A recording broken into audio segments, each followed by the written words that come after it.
attaquer un nouveau chapitre. Donc, nous allons essayer d'attaquer un nouveau chapitre. C'est le chapitre sur l'extraction de fragments.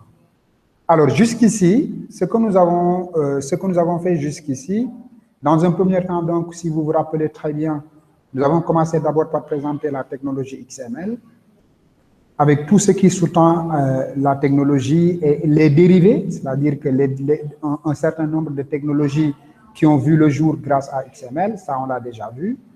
Et par la suite, nous avons un petit peu, en tout cas, donné toutes les informations nécessaires pour que vous puissiez vous prononcer sur le fait qu'un document XML soit bien formé ou pas.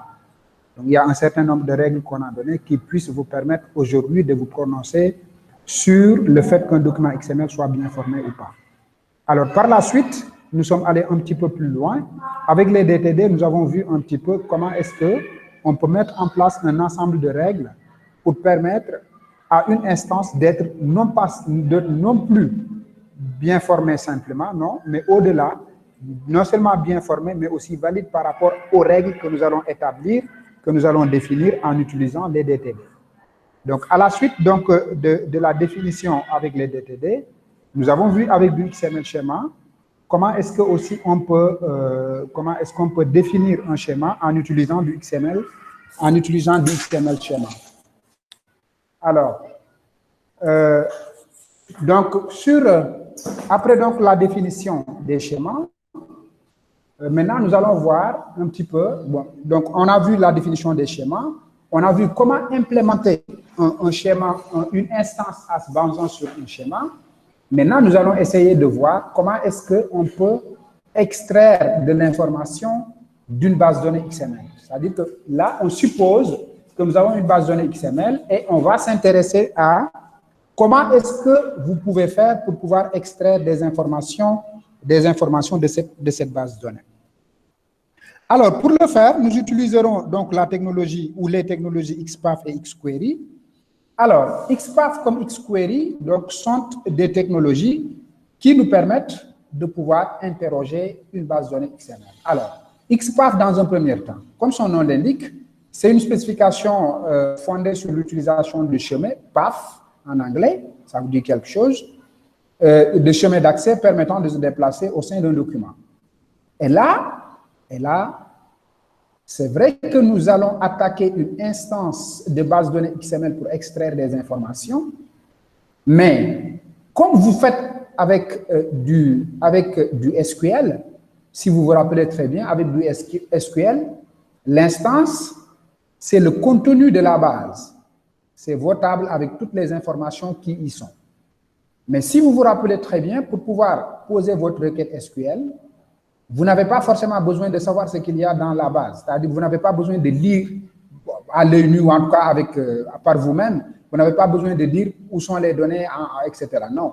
Vous avez juste besoin du schéma de base de données, c'est-à-dire l'ensemble des tables qui sont créées dans la base avec les relations ou les liens qui existent entre les différentes relations ou en tout cas entre les différentes tables de votre base. Et sur la base de ce schéma-là, vous allez poser une requête, par exemple, pour pouvoir extraire un certain nombre d'informations. Si l'information, pour y répondre, nécessite d'attaquer une seule table, vous attaquez la table concernée, vous extrayez.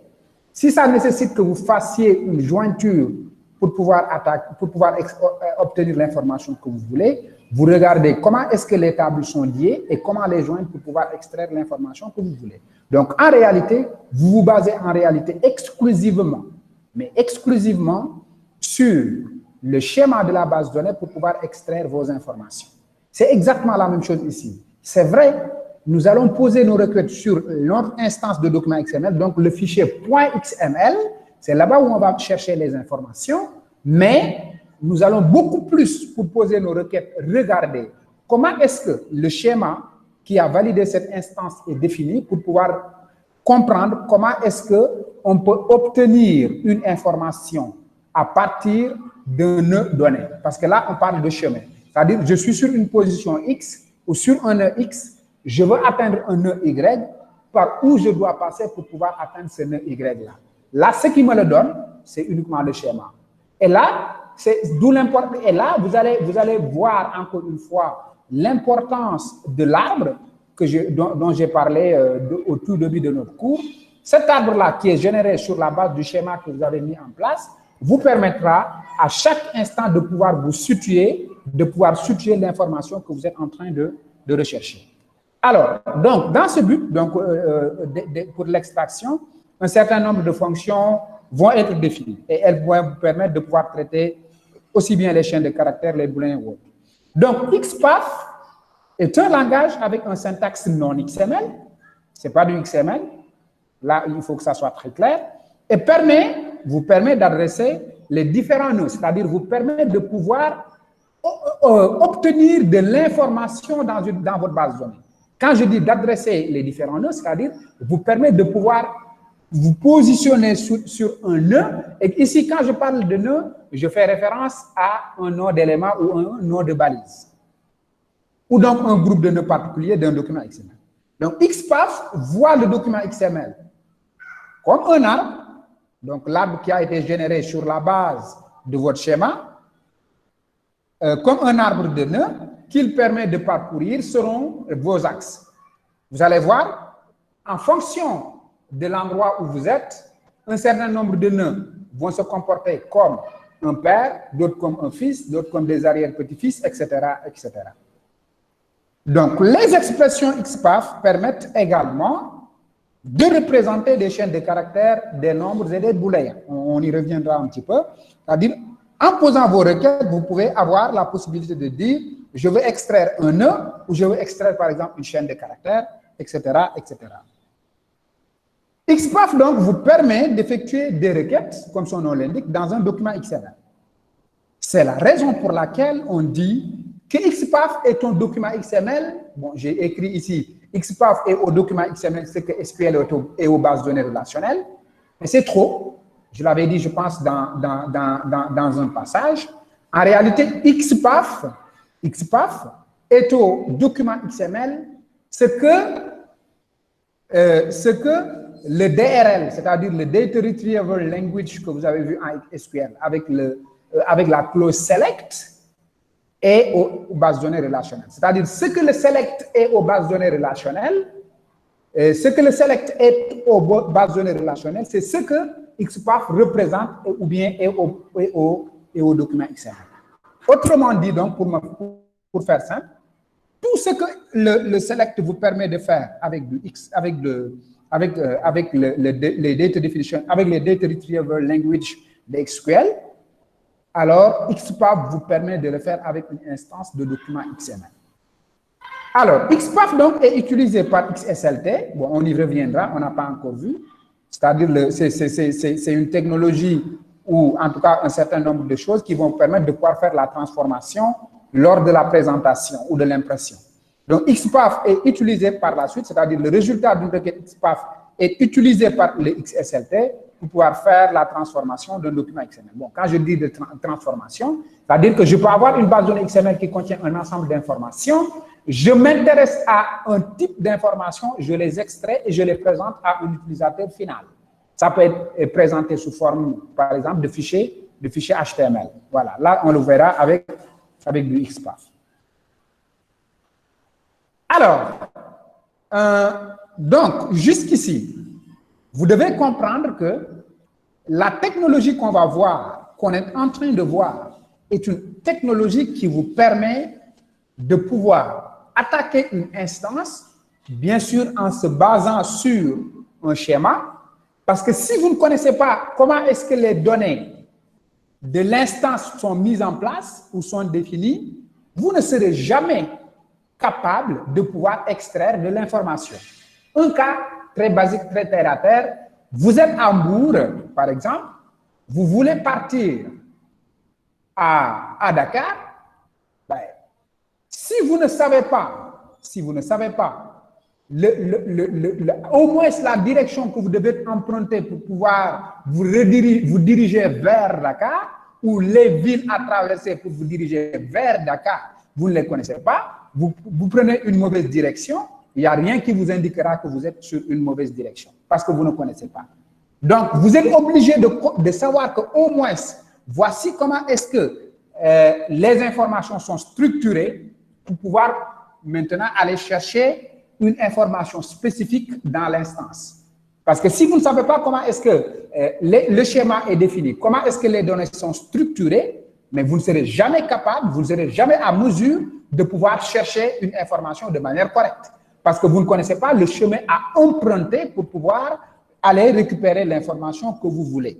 Donc, c'est important de comprendre que, oui, vous allez aller chercher l'information dans l'instance, mais n'oubliez pas que l'instance est validée, est caractérisée ou est définie, toutes les données de l'instance sont définies par votre schéma, et donc c'est votre schéma qui décrit comment les données sont. Donc, votre requête XPath, vous allez la poser en vous basant sur votre schéma, mais en interrogeant ou en attaquant directement votre instance. Alors, est-ce qu'il y a des questions par rapport à ça?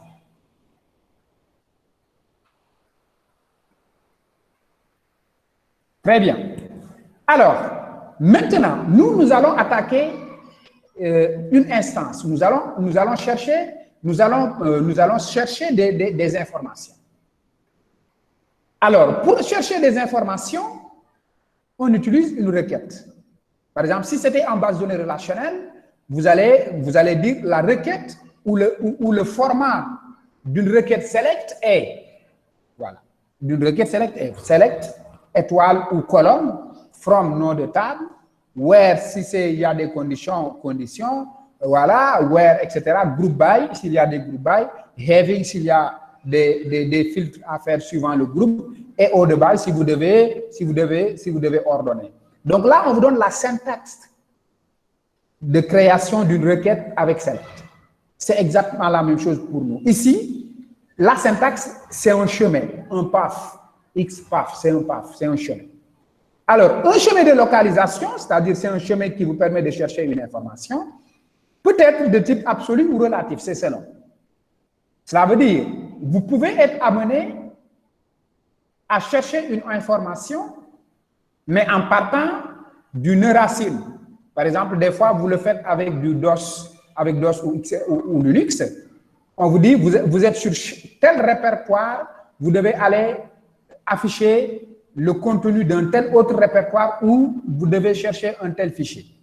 Si vous êtes sur un répertoire donné, alors ce fichier-là doit être trouvé en se basant sur la position où vous êtes. Par conséquent, on parle là de chemin relatif. Parce que le chemin, il est relatif parce qu'il est fonction de l'endroit où vous êtes.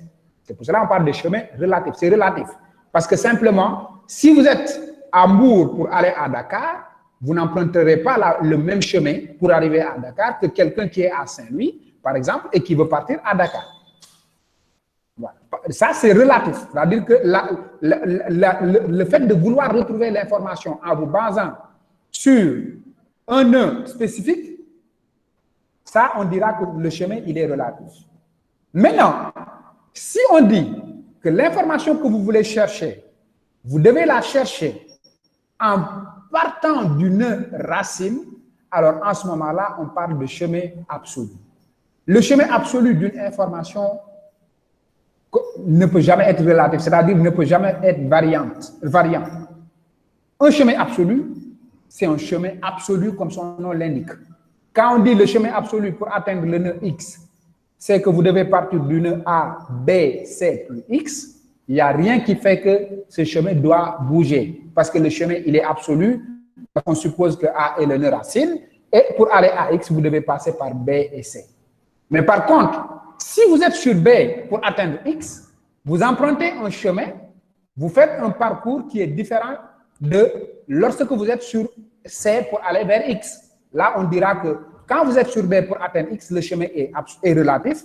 Quand vous êtes sur C pour atteindre X, le chemin est relatif. Mais quand vous êtes sur A, qui est le nœud racine pour atteindre X, dans ce moment-là, on dira que le chemin est absolu. Et un chemin absolu, comme son nom l'indique, il est absolu. Donc, dans le cas où il est de type absolu, il commence toujours par le signe slash. Toujours par le signe slash, indiquant la racine du document XML. Maintenant, dans le cas où il est de type relatif, comme j'ai expliqué tantôt, le nœud de départ est le nœud contextuel, c'est-à-dire c'est le nœud que vous avez utilisé, c'est votre nœud à vous que vous avez pris comme référence pour pouvoir faire votre requête, pour pouvoir poser votre requête. Vous pouvez dire, mon nœud de départ, c'est un nœud G. Mais quand vous dites que le nœud G, c'est mon nœud de départ, alors pour retrouver une information, vous devez donner son chemin relatif à G. C'est-à-dire que vous y accédez en partant de G. Donc, le chemin, il est relatif. Donc, chemin absolu, je pars de la racine. Chemin relatif, je pars du nœud considéré comme étant le nœud contextuel. Donc, ce nœud-là doit être précisé dans l'exercice, par exemple, lorsque vous devez l'utiliser. Alors, donc, un chemin de localisation est composé de trois parties. Lorsque vous devez mettre en place un chemin de localisation, il y a trois choses. Il y a ce qu'on appelle l'axe, il y a ce qu'on appelle le nœud, et il y a ce qu'on appelle le prédicat. L'axe, le nœud, le prédicat. L'axe définit le sens de la relation entre le nœud courant et le jeu de nœuds à localiser. J'ai l'habitude de dire que l'axe, en réalité, c'est l'orientation que vous prenez lorsque vous êtes sur un nœud contextuel ou le nœud racine. C'est quelle est la direction que vous devez emprunter pour aller vers l'information que vous allez rechercher. Un exemple simple.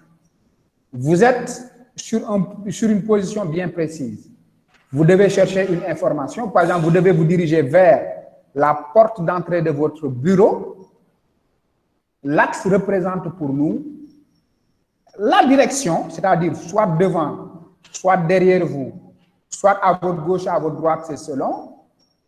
La direction que vous empruntez pour atteindre la porte de votre bureau représente pour moi l'axe. Mais ça, c'est la direction. C'est-à-dire que si vous dites la porte de mon bureau, c'est devant, lorsque vous devez aller chercher une information au niveau de la porte de votre bureau, la première des choses, c'est que vous vous levez et vous vous dirigez vers la porte, c'est-à-dire que vous vous dirigez devant. Donc ça, c'est l'axe. Donc ça vous indique la direction à emprunter pour pouvoir atteindre l'information que vous recherchez. Mais uniquement la direction. Mais maintenant, sur la direction, vous pouvez rencontrer un certain nombre d'informations ou en tout cas un certain nombre de scales, entre guillemets. On peut vous dire qu'attention, si vous vous levez pour aller vers votre bureau, l'information que vous recherchez par rapport à l'endroit où vous êtes assis, c'est devant. Mais lorsque vous vous levez pour aller vers devant, peut-être que vous devez traverser, vous positionnez sur une chaise X, table Y, table Z, etc., jusqu'à ce que vous arriviez au niveau de la porte. Maintenant, ces tables X, Y ou Z, c'est-à-dire les endroits que vous traversez pour pouvoir atteindre votre nœud final, c'est ce qu'on appelle les nœuds. Un nœud, donc, spécifie le type d'information à localiser.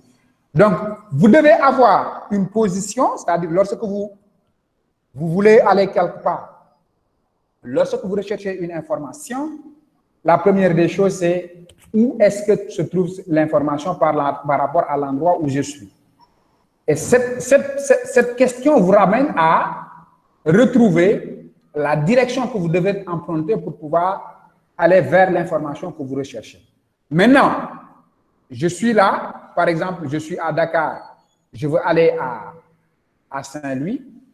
Je sais que normalement, si je connais bien sûr la direction, si je me lève, à supposer par exemple que vous êtes je ne sais pas moi, à la Médina, la direction, en fait, normalement, ce n'est pas se retourner vers la mer pour aller vers, je ne sais pas, aux États-Unis. Non, vous devez comprendre que vous devez savoir que la direction, c'est prendre une voiture et essayer de sortir vers Rufisque, etc. Bon, si vous prenez la route nationale numéro 2.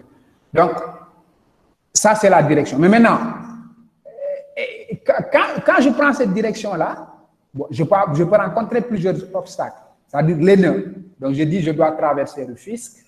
Arrivé à Rufisque, je continue, je vais par exemple vers Diamniadio. Arrivé à Diamniadio, maintenant, est-ce que je vais un petit peu vers la droite pour Mbour ou je continue tout droit? Non, je continue tout droit, etc. Ça, je suis en train d'emprunter une direction et de traverser des nœuds, c'est-à-dire des informations, jusqu'à ce que j'arrive, n'est-ce pas, au niveau de l'endroit où je suis supposé trouver l'information que je recherche. Maintenant, entre la direction que vous empruntez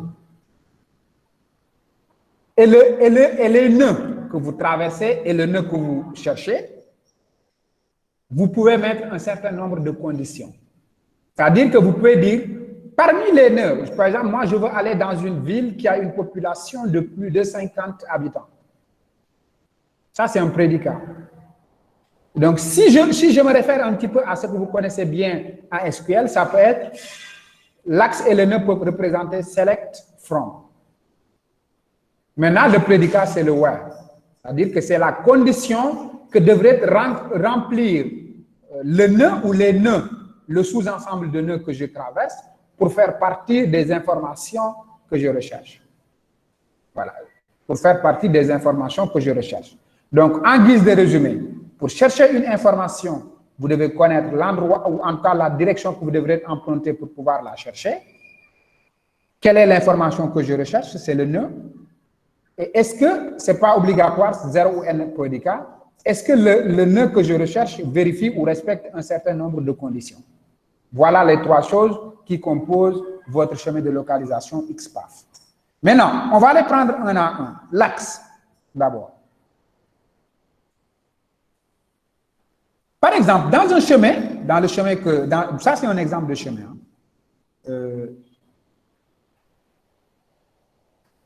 Ce que vous voyez ici, c'est un exemple de chemin. Child 2.2. Section, crochet position égale à 1. Ici, ça c'est juste un exemple, vous allez comprendre après. Child représente l'axe. Section est un nœud, c'est-à-dire c'est une balise ou un élément. Et dans les crochets, on mettra le prédicat, la condition.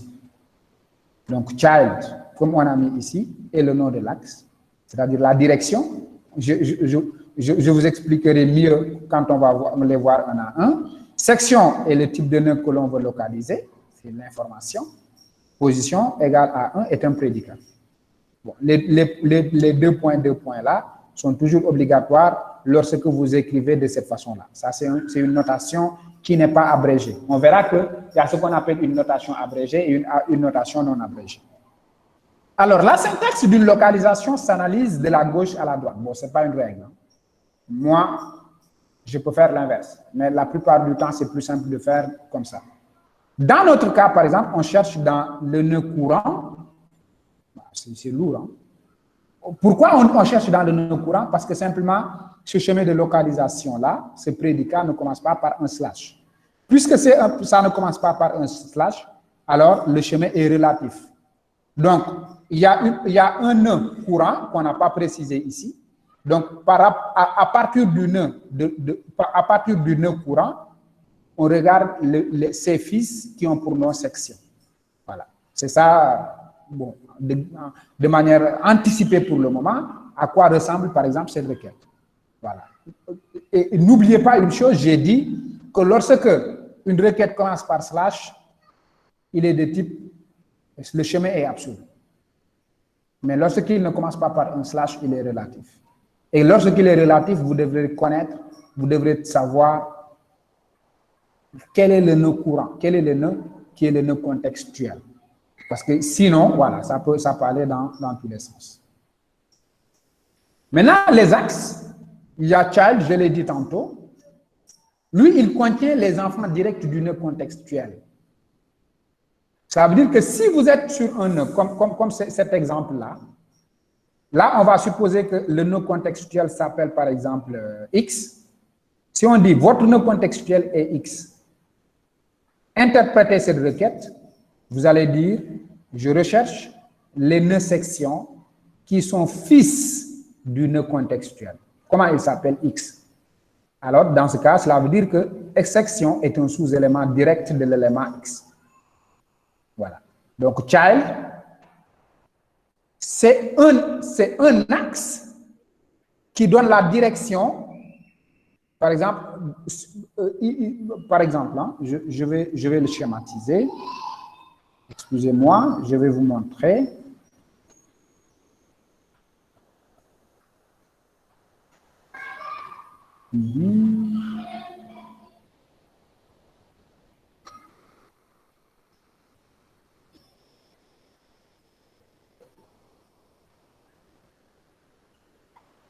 Bon, je vais d'abord partager, vous ne voyez pas ce que je suis en train de faire. Alors, je vais partager la totalité, c'est plus simple.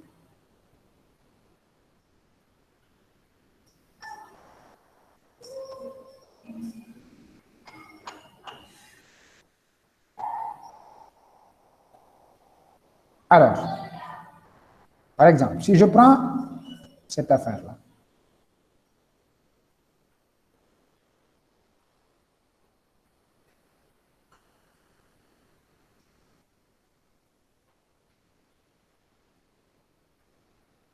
je vais prendre ça. Si je considère que voici,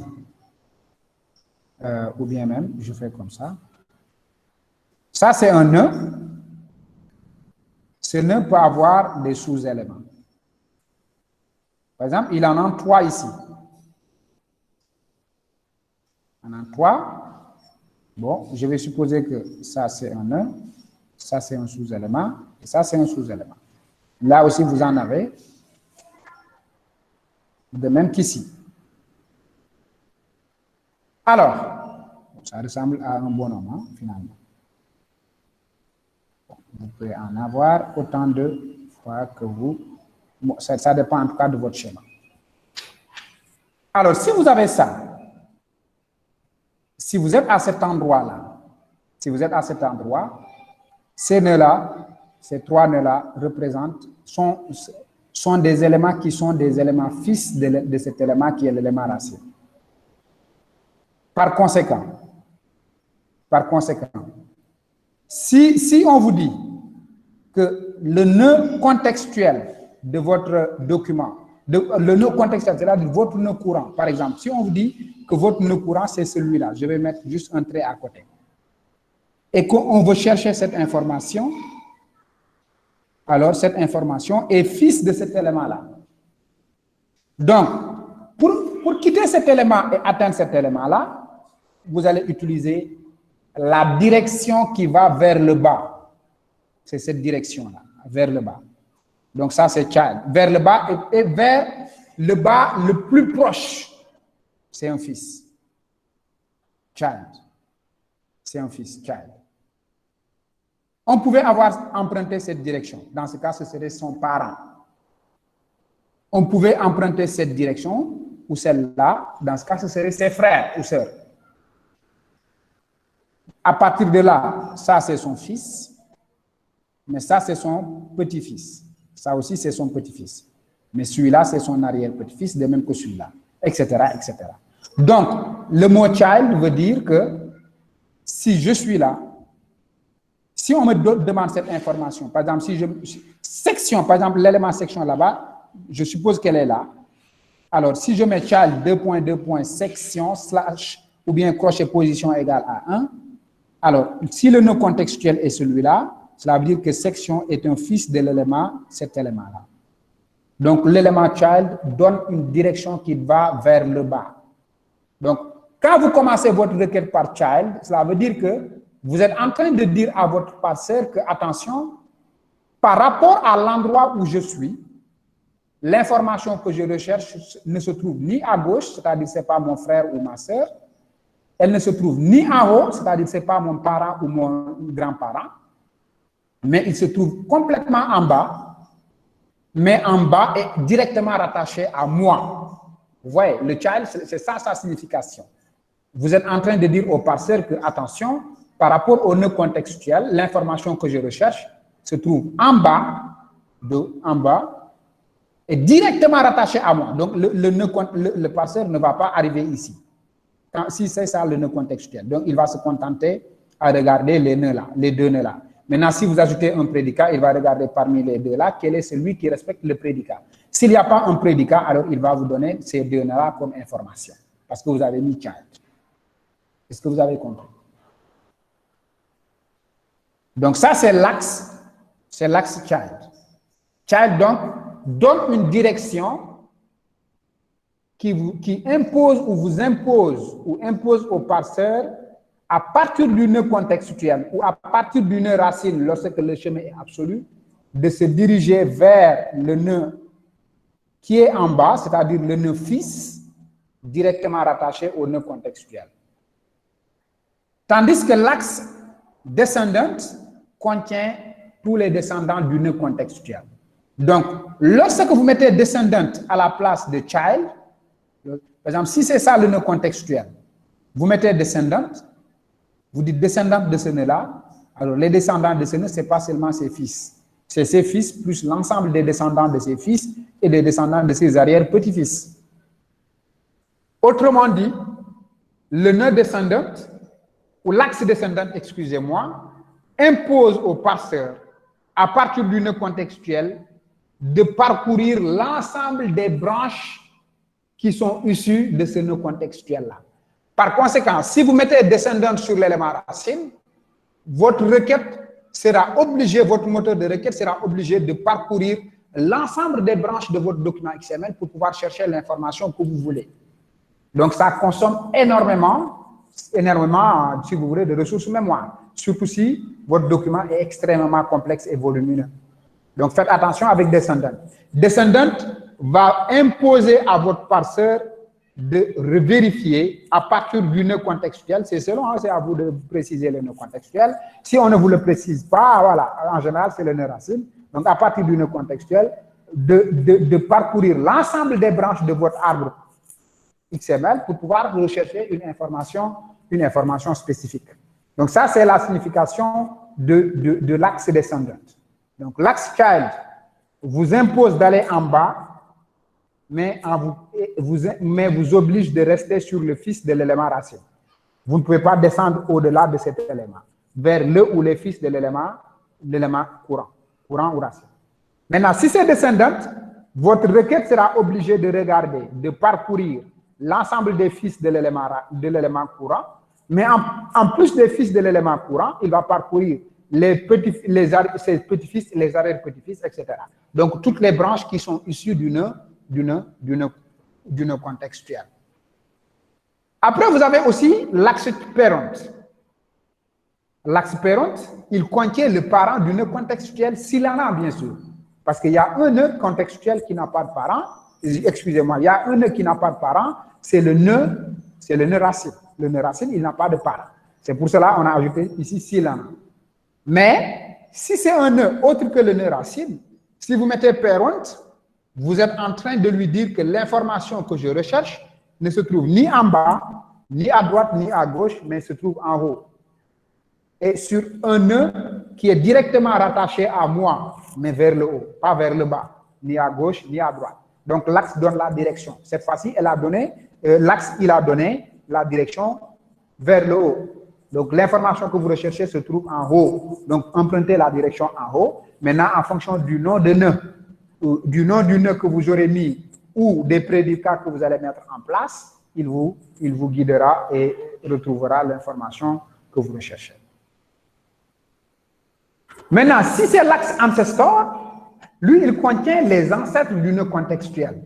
Bon, quand je dis ancêtre, c'est son parent, c'est lui qui a engendré son parent, etc., etc. Donc, c'est voilà, c'est sa lignée, en fait. Il comprend donc son père, bon, après sa mère, si vous voulez, si vous féminisez, etc., jusqu'au nœud racine. Donc, le ancestor de n'importe quel nœud contiendra forcément le nœud racine. Parce que le nœud racine est le nœud qui contient forcément l'ensemble des nœuds de votre document XML. Maintenant, après, vous avez aussi l'axe following sublime. L'axe following sublime contient tous les nœuds frères qui suivent le nœud contextuel. C'est-à-dire ce sont ses frères. Si vous utilisez donc l'axe following sublime, vous êtes en train de dire à votre parseur, ou vous êtes en train de vous dire que l'information que je recherche n'est ni vers le bas, c'est-à-dire vers les fils ou arrière-petits-fils, ni vers le haut, c'est-à-dire ni vers les parents ou les ancêtres, mais se trouve au niveau de ses frères qui le suivent, qui viennent après lui. Et le preceding sublime, c'est exactement la même chose que le following sublime. La seule différence, c'est que le following sublime, ce sont les frères qui viennent après, en se basant sur le schéma, pas sur l'instance, en se basant sur le schéma. Et le preceding sublime, c'est l'ensemble des nœuds qui viennent avant, c'est ça, qui le précèdent en tout cas, précéding sublime, et, n'est-ce pas, ces nœuds-là, il faut les chercher au niveau. En tout cas, cette disposition est à chercher au niveau de votre schéma. Bon, le following tout court, il contient, au lieu de following sublime, tous les nœuds du même document que le nœud contextuel, qui sont après le nœud contextuel de l'ordre du document. En fait, le following, bon, je vais faire comme ça, c'est plus simple. Voilà. Par exemple, ici. Vous avez ici un arbre. Vous avez ici un arbre. Je suppose que le nœud contextuel, c'est celui-là. Le nœud que j'ai mis en gras. C'est le nœud contextuel. Son parent, il est là. Ça, ce sont ses enfants, des child. Donc, vous avez ici le parent, les enfants. Et là, vous avez ses frères qui le suivent. Et ça, vous avez ses frères qui le précèdent.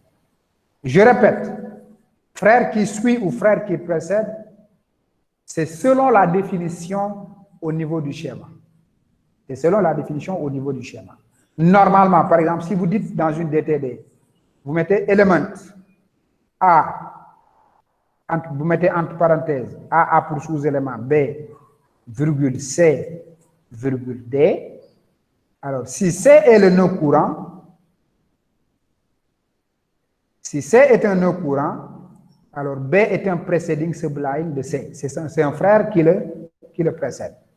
Et C, j'ai dit A, B, C. Non, j'ai dit B, C, D. Donc, si C est un nœud, parce que A est le nœud parent, à supposer A, ici c'est A, là c'est B, là c'est C, là c'est D. Parce qu'en définissant, j'ai mis élément A, ensuite B, entre parenthèses B, virgule, C, virgule D.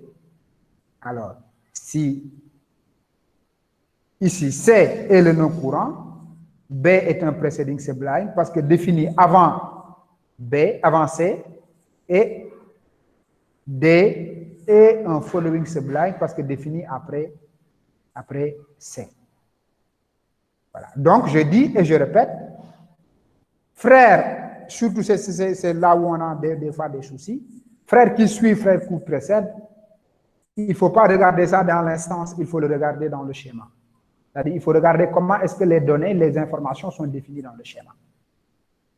Maintenant, ancestor, comme j'ai dit, c'est le parent du parent, le parent jusqu'à arriver au niveau de l'ancêtre. Le following, donc si vous regardez très bien, le following, si c'était simplement following sublime, ce sont les frères. Mais le following, c'est l'ensemble des nœuds qui le suivent, qui suivent le nœud contextuel, mais aussi qui sont issus des frères qui le suivent. C'est-à-dire que pour ce nœud-là, ces frères sont des following. En plus d'être des following sublime, c'est des following. Mais sont aussi following ses neveux, c'est-à-dire les fils de ses frères et les descendants de ses frères. Ils sont tous des following. De même, les gens qui suivent son parent, c'est-à-dire les frères de ses parents, sont ses following. Et les frères de ses grands-parents, etc., sont ses following.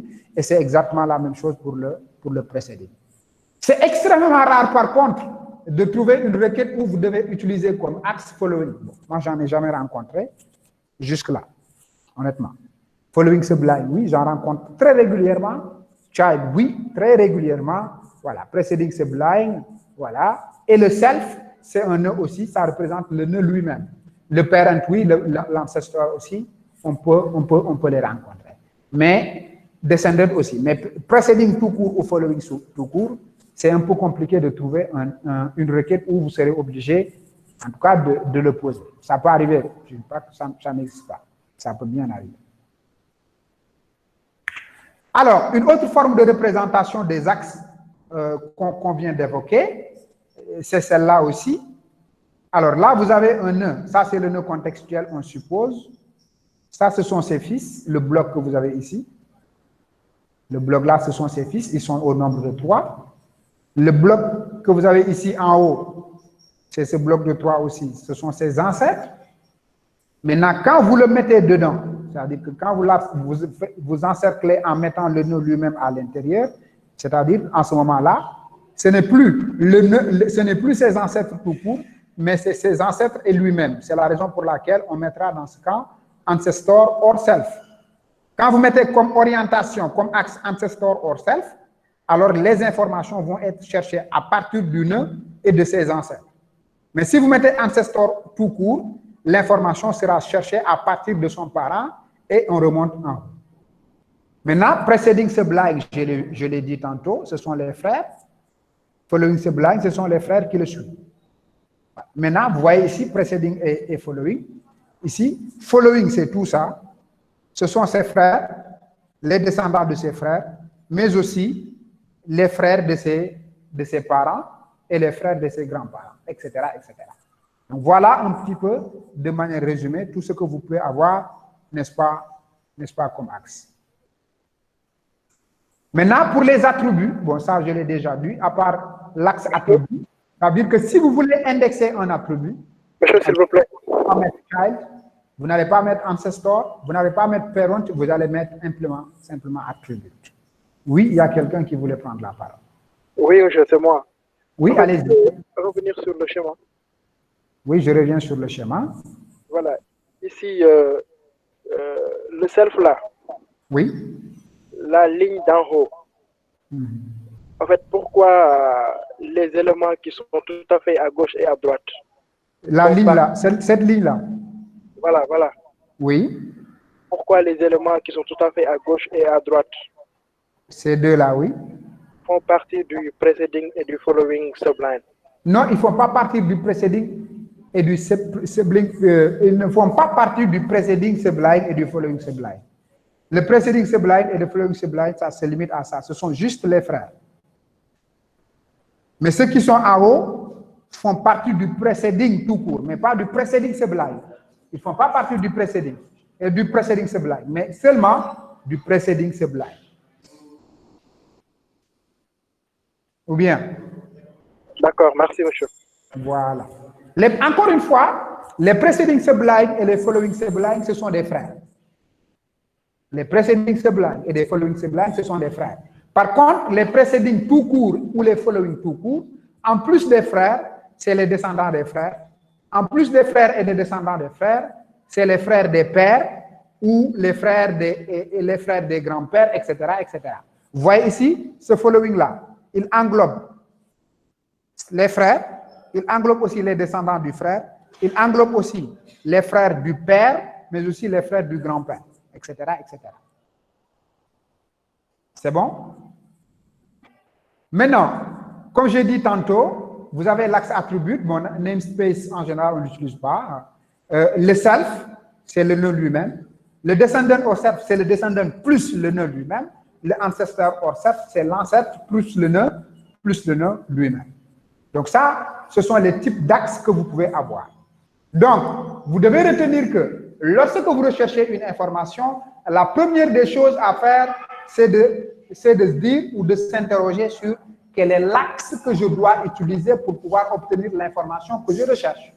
Est-ce que je dois utiliser l'axe child ou est-ce que je dois utiliser l'axe following sublime ou est-ce que je dois utiliser l'axe parent, etc.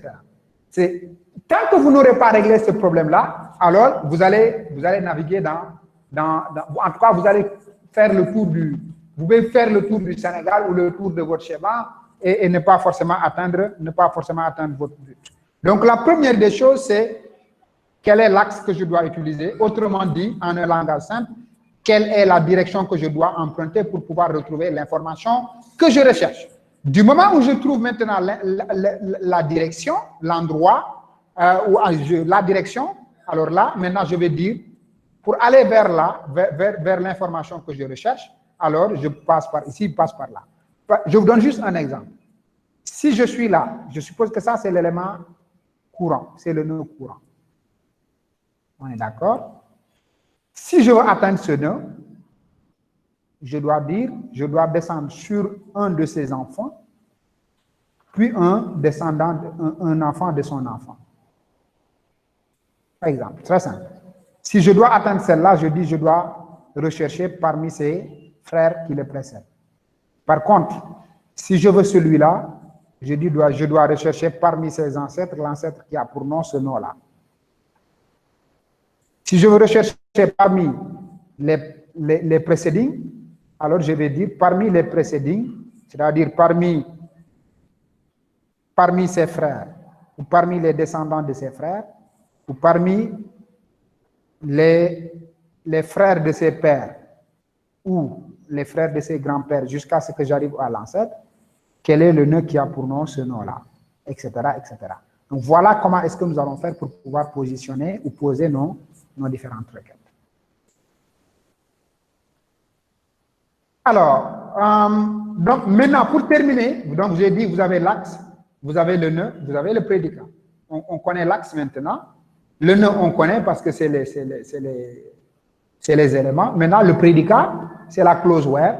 Le prédicat, donc, mis entre crochets, permet encore de restreindre l'ensemble des nœuds. Parce que déjà, le fait de mettre descendant ou de mettre ancestor ou de mettre child, 2 points, 2 points, un node d'éléments, élimine un ensemble d'éléments. Mais en plus d'éliminer un certain nombre d'éléments, vous pouvez pousser plus loin. Vous pouvez pousser plus loin en disant, parmi les nœuds qui ont pour nom X, je ne recherche que les nœuds qui ont pour nom X, mais qui ont une spécificité donnée, qui est cette spécificité-là. Ça, vous le ferez avec le prédicat. Donc, le prédicat vous permet de pouvoir restreindre davantage les informations que vous recherchez. Donc, les prédicats peuvent être combinés avec les opérateurs OR, peuvent combiner les opérateurs OR et AND après plusieurs conditions pour faire intervenir plusieurs fonctions prédéfinies. Là, je veux simplement dire de manière très simple qu'à l'intérieur d'un prédicat, vous pouvez avoir plusieurs sous-prédicats. En tout cas, un prédicat peut être constitué de plusieurs prédicats. C'est comme vous faites avec where, vous faites where condition X, or condition Y, or condition Z, and condition, etc., etc. Donc, combiner le or et le and vous permet de combiner un ensemble de prédicats que devrait respecter votre nœud ou les informations que vous recherchez pour faire partie du résultat de la sélection. Il existe maintenant un certain nombre de fonctions qui sont déjà définies, que vous pouvez utiliser pour présenter les informations avec du XPath. Donc, ces fonctions, ça s'applique en général sur des nœuds, sur des chaînes de caractères, etc. Donc, ils ont pour chacun, la liste n'est pas exhaustive encore que je vais vous donner, mais chaque fonction peut avoir plusieurs arguments. Par exemple, la fonction last vous permet de retourner un nombre égal à l'index du dernier nœud dans le contexte courant. Position vous retourne la position ou un nombre égal à la position du nœud contextuel, le nœud courant. Et la fonction retournant un jeu de nœuds, c'est par exemple la fonction ID, c'est une fonction, entre parenthèses, quand vous lui donnez un objet, il vous permet de sélectionner les éléments par leur identifiant, uniquement par leur identifiant. Donc ça, c'est des exemples de fonctions. La fonction concat vous permet de pouvoir concaténer deux chaînes de caractères. Donc concat toutes les chaînes qui sont passées en argument et retourne une chaîne résultante de cette concaténation. La fonction strlength, c'est des fonctions qui sont habituelles, usuelles à votre niveau. Donc, ça vous retourne le nombre de caractères de la chaîne de caractères d'un nœud qu'on doit retourner. Alors, on va donner quelques exemples de chemin ou de requête XPath. Alors, cette requête, telle que c'est écrit, est celle-là. Tel que c'est écrit, je veux dire celle-là et celle-là. Si vous regardez très bien, la différence, c'est juste ça, les slash. Entre celle-là et celle-là, la différence, c'est les slash. Celle-là, c'est un chemin relatif, parce que ne commençons pas par slash, tandis que celle-là, cette requête, est un chemin absolu, donc commençant par slash.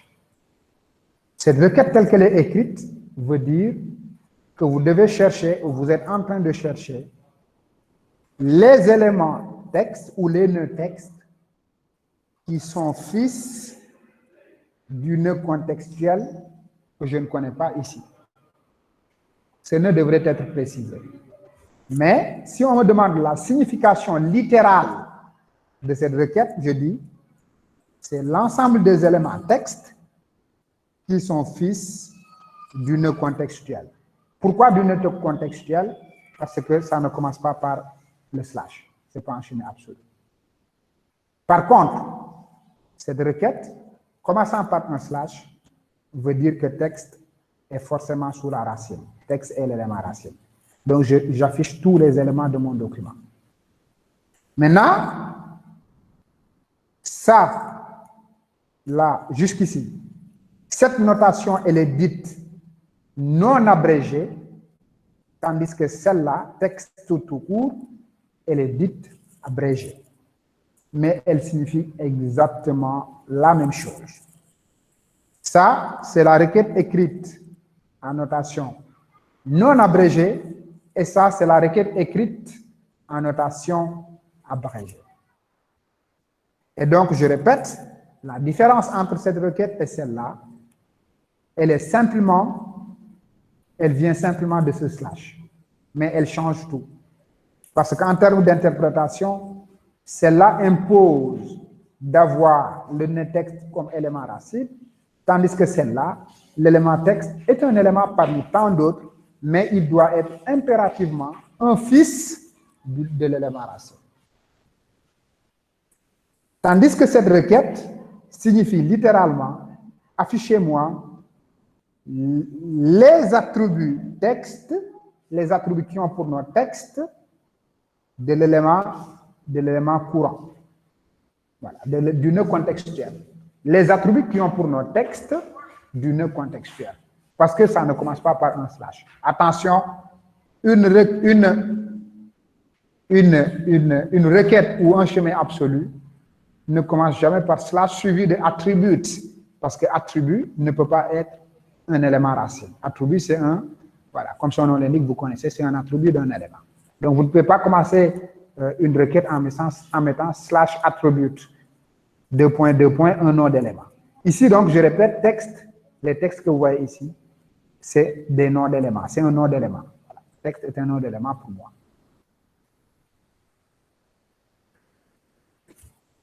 Une autre requête écrite en notation non abrégée, puis en notation abrégée. Alors, cette requête, la signification, moi, je préfère interpréter de la droite vers la gauche et non comme ça.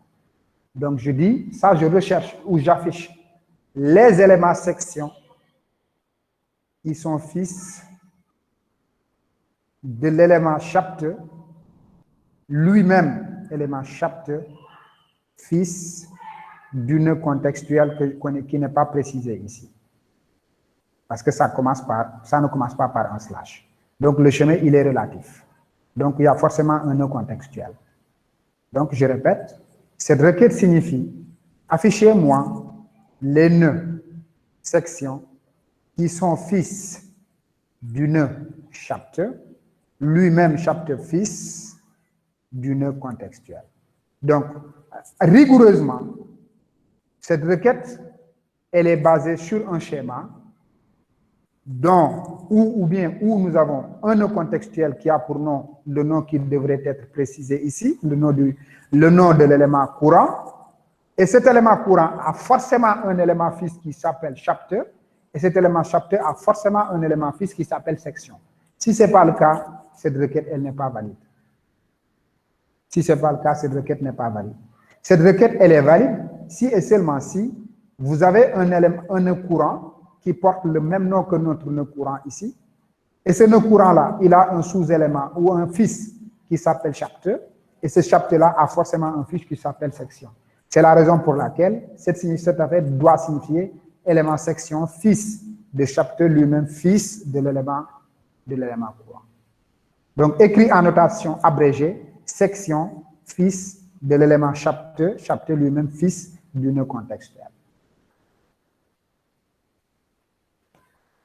Cette requête, maintenant, celle-là signifie recherchez-moi les éléments chapter qui sont fils d'un nœud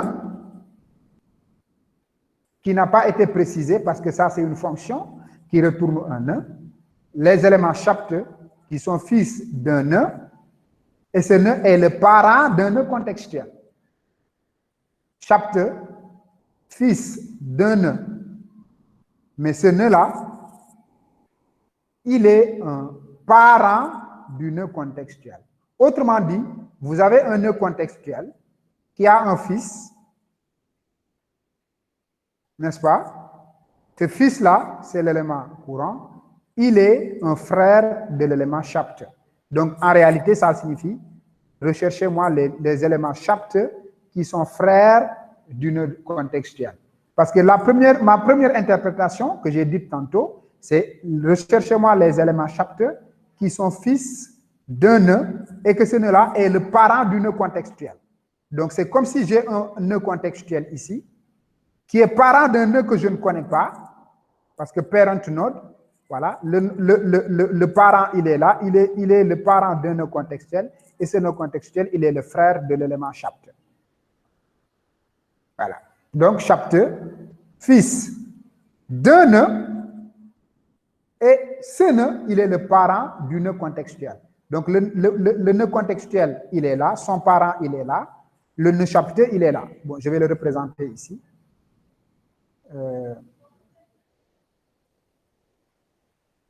Si vous voulez, je le représente ici.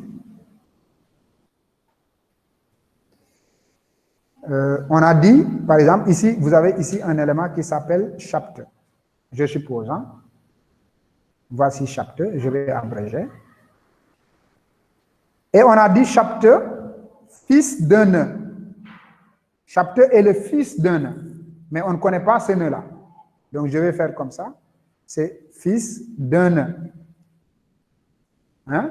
Chapteux, fils d'un nœud, qui est le parent du nœud contextuel, parce qu'ici, il n'y a pas de slash. Donc, chapteux, fils d'un nœud, X, que je ne connais pas, n'est-ce pas? Et ce nœud X-là, chapteux, fils d'un nœud, et ce nœud-là est le parent du nœud contextuel. Et ce nœud-là est le parent node du nœud contextuel. Donc, voici le nœud contextuel. Alors, ce nœud contextuel est forcément un frère de chapteux. Donc, je suis en train de rechercher les éléments chapteux qui sont frères du nœud contextuel. Est-ce que vous avez des questions par rapport à ça?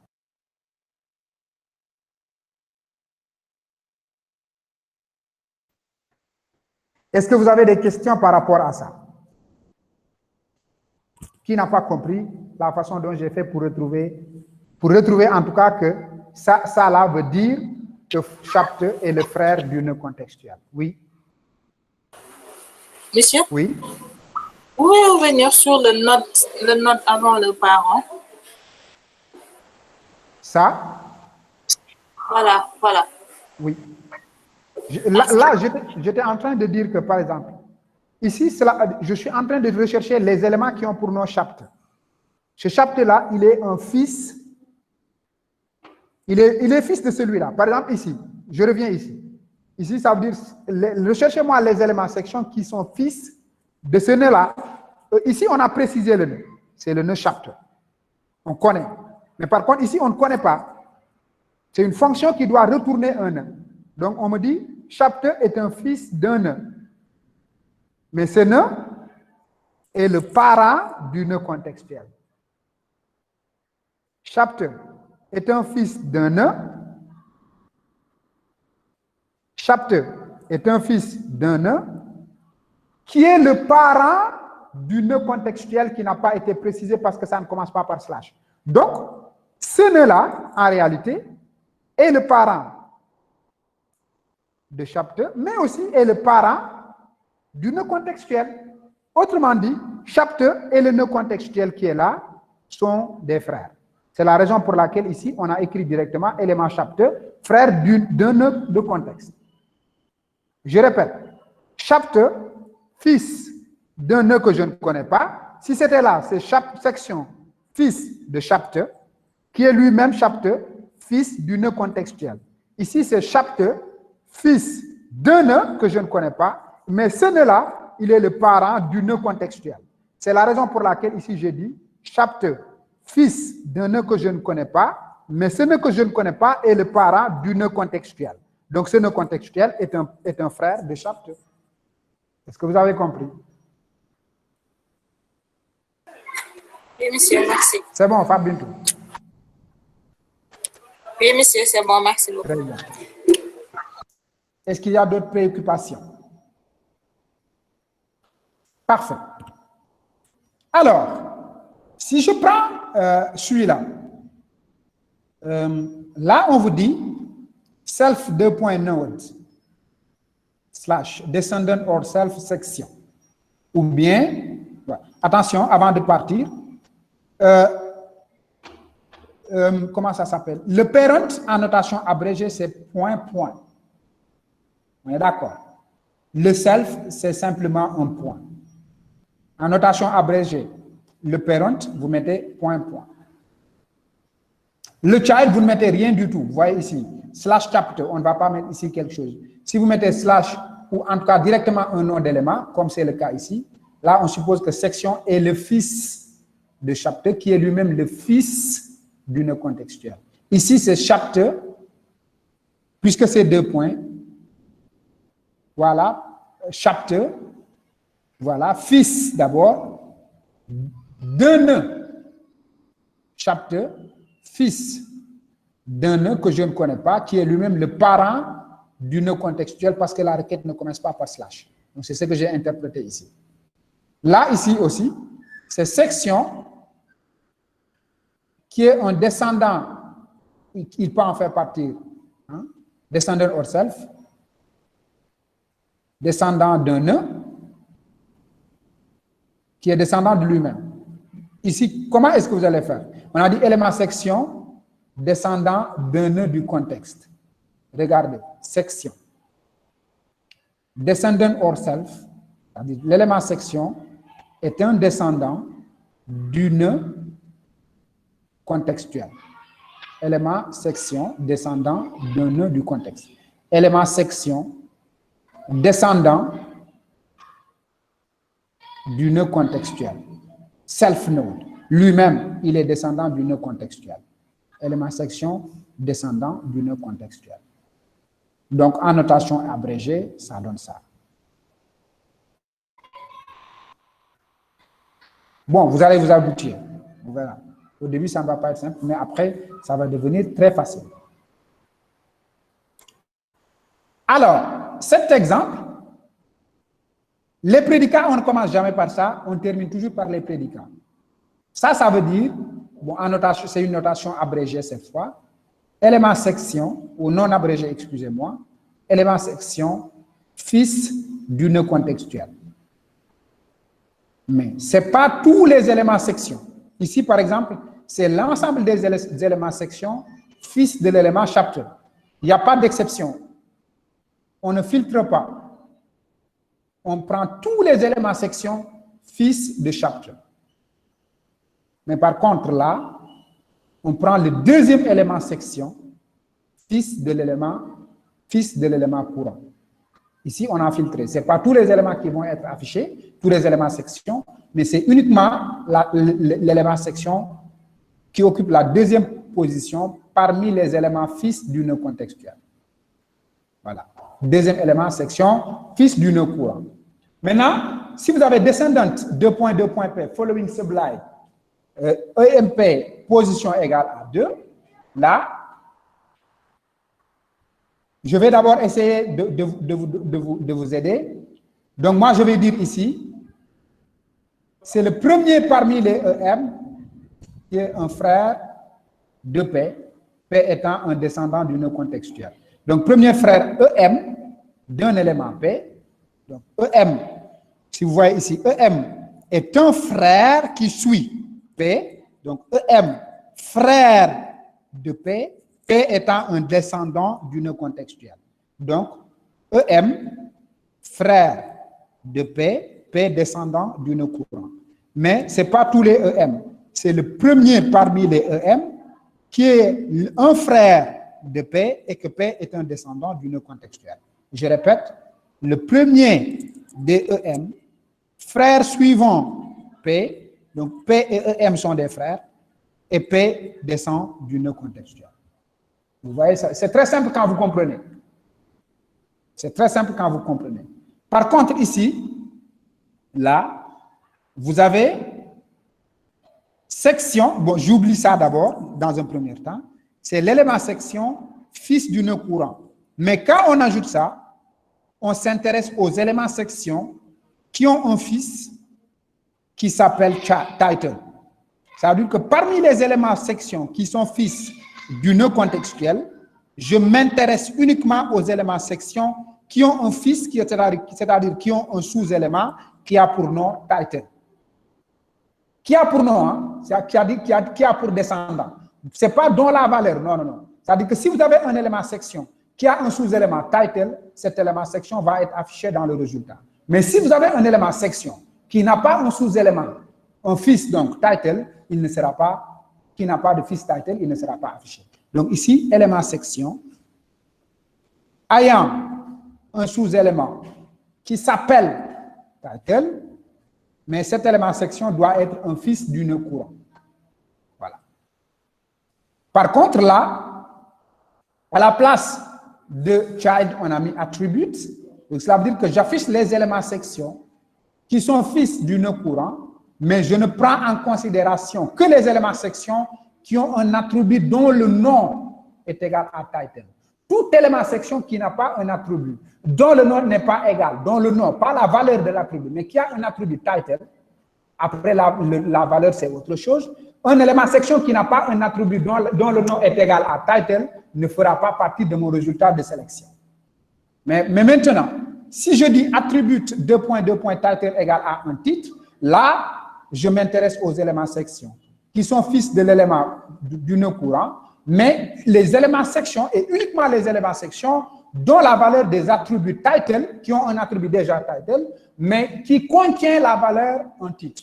Donc, un élément section qui n'a pas un attribut qui s'appelle title ne sera pas affiché, mais il ne suffit pas simplement d'avoir un attribut qui s'appelle title. Mais en plus d'avoir un attribut qui s'appelle title, il faudrait que cet attribut title ait comme valeur un titre. Sinon, il ne fera pas partie du résultat de ma sélection. Je vais vous donner, bon, on va faire quelques exemples. Par exemple, ici, sur les oxygènes. Si je veux afficher, par exemple, les tâches qui sont définies à l'intérieur de ce document, bien, je cherche.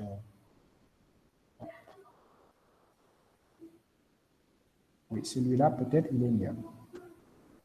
Alors, bon, je vais enlever ça pour ne pas me créer des problèmes avec des règles à respecter et autres. Vraiment, ce qui m'intéresse, c'est que, voilà, pourquoi il m'a dit qu'il y a des problèmes. Pourquoi il y a des soucis?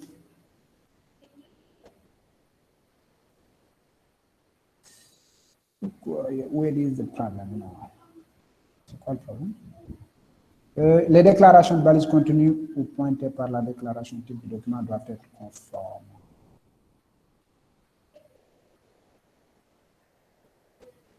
XML version égale, encoding égal. De type ma base, système test 1.dtd. Test 1.dtd. Monsieur, c'est le petit DTD qui est inclus. Hein? Si je l'enlève, ça va marcher. Normalement. Oui, ça marche. Merci beaucoup. Non, je valide ici. Non, il ne marche pas. Il n'y a aucune DTD associée. Il a raison. Alors, j'associe et on regarde. Qu'est-ce qu'on a dit dans la DTD test 1.dtd? On a dit que dans cette DTD test.dtd, c'est celui-là, il y a un test 1.dtd. Il y a étudiant classe dans n'importe quel ordre.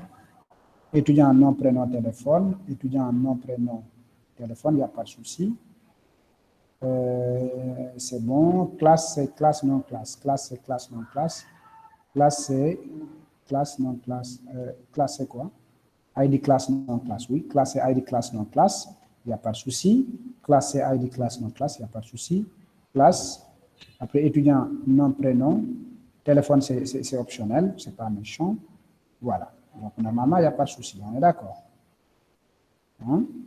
Maintenant, pourquoi il dit les déclarations de balise contenues ou pointées par la déclaration doivent être conformes. Mais tout est conforme ici. Il n'y a pas de problème.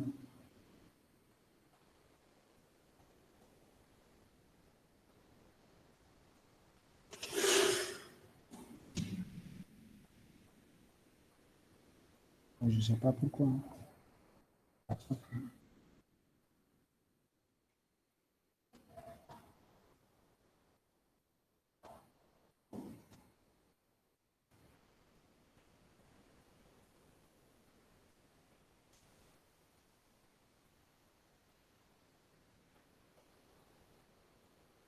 Attention, téléphone et MTU. Il y a MTU ici. Ah, il faut que j'enlève toutes ces choses-là. On est d'accord. Tout ça, ça ne fait pas partie, hein? On est d'accord. Ça, c'est mon DTD, non? Je l'ai appelé test 1.dtd, c'est bien celui-là. Donc tout ça, ça doit être parti. On va valider, il n'y a pas de souci. Donc ID classe, nom classe, étudiant identifiant. Identifiant, c'est un attribut de type dièse requérite, téléphone. Donc j'enlève num, téléphone, il a un num, hein? Oui, c'est bon. Voilà. On va valider pour voir. On va valider pour voir. Alors, il dit l'attribut B n'est pas autorisé. Où est l'attribut? J'ai mis un attribut B ici. Ah oui. Non, on va l'enlever.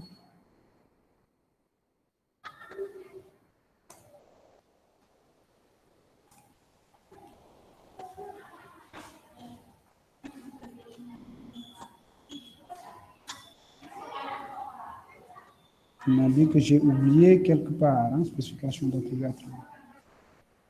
Étudiant. Identifiant, ça j'enlève. Maintenant, c'est bon, hein, on est d'accord. Voilà. Maintenant, on va se baser sur ça. On va se baser sur ça. Par exemple, là, si on veut afficher uniquement les noms des étudiants. Les noms des étudiants. Vous voyez ici sur le schéma, si je l'avais dessiné, l'élément racine, c'est ma base. Après ma base, il a deux sous-éléments directs, fils que sont étudiant et classe. Étudiant, il a comme sous-élément nom. Donc, si je veux, par exemple, si je veux afficher les noms des étudiants dans ce document-là, je fais comme ça, slash. Le nom de l'élément racine, c'est ma base. Hein? On est d'accord? Ma base. Slash. Je passe par, ou bien je fais d'abord une notation abrégée, slash child. Voilà. 2 points, ma base. Slash child. 2 points, étudiant. Slash child. 2 points, je vais afficher les noms. Voilà, maintenant, regarde, normalement ici, il va afficher tous les noms d'étudiants. Ouais. Ouais, job, job, job. Je n'ai que des jobs, on dirait. Hein? Voilà, que des jobs. Bon, je vais mettre quand même autre chose. Hein? Il n'y a pas que des jobs au Sénégal. Je vais mettre faille. Je vais mettre, voilà, pour ne pas fâcher les parents. Ouais. Si je relance ma requête, voilà, vous voyez ici, il y a un job, il y a un Ndiaye, et il y a un faille et il y a un Ndiaye.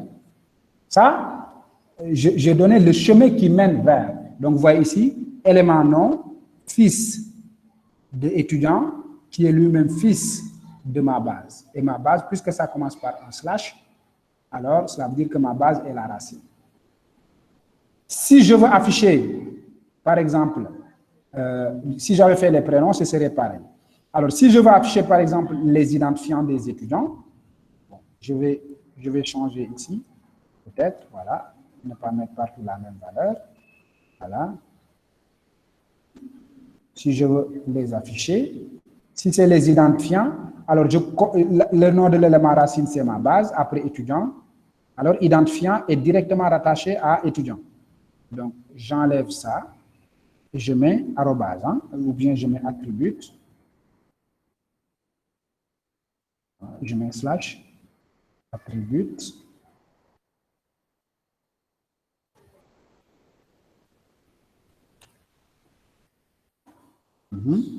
deux points, et je dis, je recherche les identifiants des étudiants. Il est là. Attribute, deux points, étudiants. Vous allez voir ici, là, vous allez voir ici, le résultat dès que je clique. Vous voyez, P40, c'est le premier identifiant, P50 et P80. Voici la liste des identifiants des étudiants qui sont au niveau de ma base. Par exemple, je peux, par exemple, en utilisant toujours ce qu'on a dit ici, par exemple, là, j'avais dit, je vous ai donné un exemple avec ça. On peut trouver un exemple avec où est-il? Avec le following sublime, par exemple. Là, je ne sais pas, par exemple, ici, on peut se dire, si je regarde, moi, je préfère partir toujours du schéma, soit de la DTD ou du schéma. Alors, si on demandait, par exemple, d'afficher les étudiants, les noms des étudiants, n'est-ce pas, qui ont les noms des étudiants qui ont un téléphone. Bon, ça, je ne pense même pas que ça nécessite, mais on va essayer quand même. Les noms des étudiants qui ont un téléphone. Les noms des étudiants qui ont un téléphone. Par exemple, les noms des étudiants. Normalement, on quitte l'élément racine, c'est ma base, on passe par étudiant.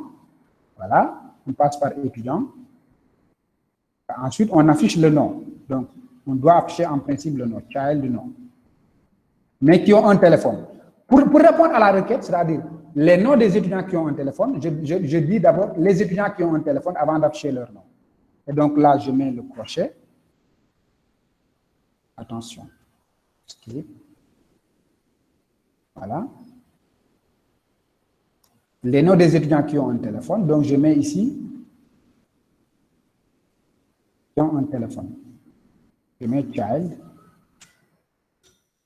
Deux points. Téléphone. Là, cette requête, en principe, cette requête devrait retourner les noms des étudiants qui ont un téléphone. Maintenant, je dis slash, par exemple, le nom. Voilà, comme ça. Voilà. Là, c'est affichez-moi les noms des étudiants qui disposent d'un téléphone. Donc, normalement, si je mets OK, il n'y a que Diop. Regardons. Diop Fat, oui, il a un téléphone. On regarde un autre étudiant. En haut, il n'y en a pas. En bas, lui, il n'a pas de téléphone. Lui, il n'a pas de téléphone, etc. Bon, il n'y a que donc Fatou qui a un téléphone. Donc, vous voyez les noms des étudiants qui ont un téléphone. Mais par exemple, si j'ajoute en disant les noms des étudiants qui ont un téléphone, dont le numéro est ça, bon, peut-être que lui, il veut que je fasse ça. Voilà. On est d'accord. Les noms des étudiants qui ont un téléphone dont le numéro est égal à ça n'a renvoyé aucun résultat. Ça veut dire qu'il n'y a aucun étudiant qui a pour numéro de téléphone 9876. Par contre, si je dis les noms des étudiants qui ont comme téléphone de son numéro là, je le mets ici. Voilà, et je dis entrée. Pourquoi il n'a renvoyé aucun résultat? Alors, dont le téléphone est égal à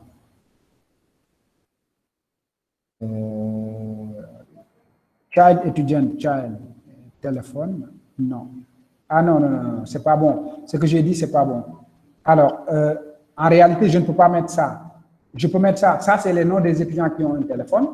Mais pour savoir l'étudiant qui a un téléphone dont le numéro est, c'est le numéro qui contient la valeur par téléphone. C'est la raison pour laquelle, à chaque fois que j'ai cherché de comparer la valeur de téléphone avec un chiffre ou n'importe quoi, il me dit qu'il n'y a aucun étudiant qui a un téléphone dont la valeur est. C'est la requête et sa réponse est très correcte.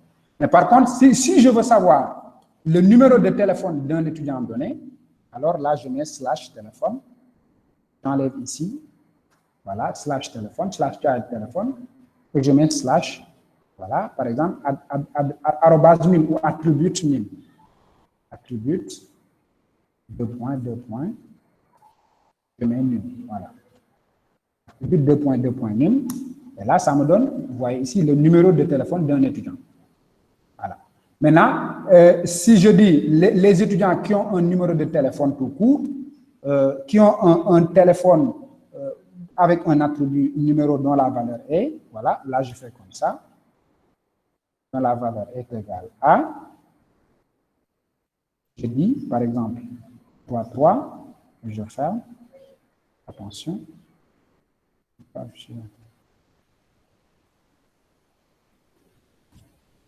voilà, merci, alors j'utilise la vue, très bien, voilà, là c'est bon, et maintenant si j'exécute, la requête n'a renvoyé aucun résultat. Mais normalement, si je fais comme ça et je colle la valeur que j'avais tantôt, j'exécute, voilà, là il me dit, il y a un étudiant qui a pour numéro ce numéro que vous avez donné comme truc. Est-ce que vous comprenez? Ou est-ce qu'il y a des questions par rapport à ça?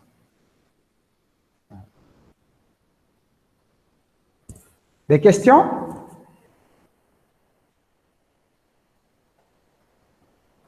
Bon, on va marquer une pause prière de 5 minutes, comme on a fait hier, et on revient pour une dernière mise au point avant de nous quitter.